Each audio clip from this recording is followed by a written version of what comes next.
Good evening, welcome to 6 TV. NTR జిల్లా నందిగామలో జాతీయ రహదారి విస్తీర్ణ మరమ్మతుల పనులకు అనధికారికంగా ప్రకృతి సంపదను అడ్డగోలుగా గ్రావెల్ను అక్రమ రవాణా చేస్తున్నారని సిపిఐ పార్టీ నాయకులు మండిపడ్డారు.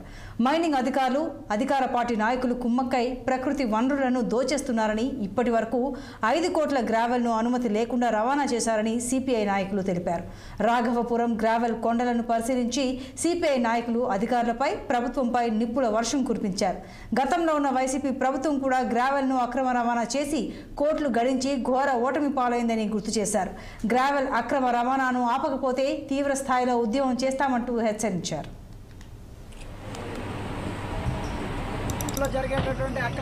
ఇవాళ నేషనల్ హైవేకి ఇవాళ ఇక్కడ నుంచి తోలుతా ఉన్నారంటే నేషనల్ హైవేకి అభివృద్ధికి మేము విరోధం కాదు, కానీ వాళ్ళ సహజ వనరులైనటువంటి గ్రావెల్ని అలానే ఈ నియోజకవర్గంలో ఏంటంటే వాళ్ళ పాలకులు చెప్తా ఉన్నారు, ఫ్రీ ఇసుక అని చెప్తా ఉన్నారు.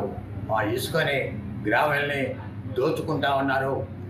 మొన్నటిదాకా ఇవాళ ప్రతిపక్షంలో ఉన్నటువంటి వారు కానీ, పాలకపక్షంలో ఉన్నటువంటి వారు కానీ సహజ వనరుల్ని దోపిడీ చేస్తూ ఉన్నారు. ఇవాళ నేషనల్ హైవేకి తోలేటువంటి గ్రావెలు ఇప్పటికీ 5 కోట్ల దగ్గరగా సుమారుగా గవర్నమెంట్కి రూపాయి కట్టకుండా తోలినటువంటి సందర్భాలు వినపడతా ఉన్నాయి. దయచేసి మేము ఒకటే